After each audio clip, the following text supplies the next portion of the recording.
Berikut beberapa fakta menarik tentang kutu. Rambut yang mungkin bikin kamu kaget dan sedikit geli. Pertama, kutu nggak bisa terbang atau melompat. Mereka hanya bisa merayap dari satu helai rambut ke rambut lain.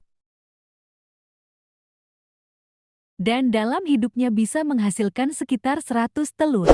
Makanya, investasi bisa cepat banget menyebar. Ketiga, needs lebih susah dibasmi daripada penularan kutu dewasa. Biasanya terjadi lewat kontak langsung kepala ke kepala. Kedua, kutu bertelur dengan cepat. Seekor kutu betina bisa bertelur sekitar 6-10 telur needs per hari. Telur kutu menempel kuat di batang rambut dengan semacam lem alami yang sangat sulit dilepaskan. Itu kenapa sering perlu sisir serit khusus buat membersihkannya. Keempat, kutu bisa bertahan tanpa inang hanya selama 1-2 hari. Di luar kepala manusia, mereka cepat mati karena kehilangan sumber makanan darah. Kelima, gatal bukan karena gigitan, tapi karena reaksi alergi. Rasa gatal di kepala itu karena tubuh bereaksi terhadap air liur kutu saat mereka menghisap darah. Keenam, tidak hanya anak-anak yang bisa kena kutu. Meski lebih umum pada anak-anak, karena mereka sering kontak kepala ke kepala saat bermain. Orang dewasa juga bisa tertular.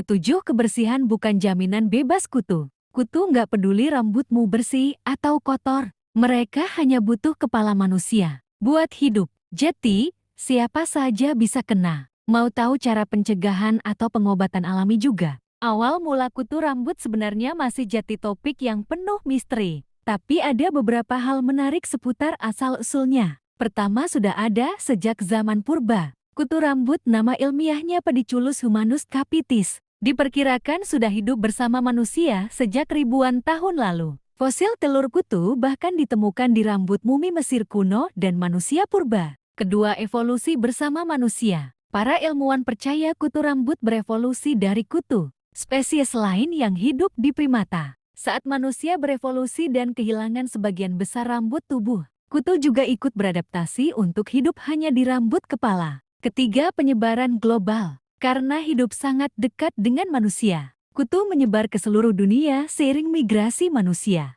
Jadi, mereka ikut traveling dari zaman manusia nomaden dulu. Keempat, tidak berasal dari hewan lain.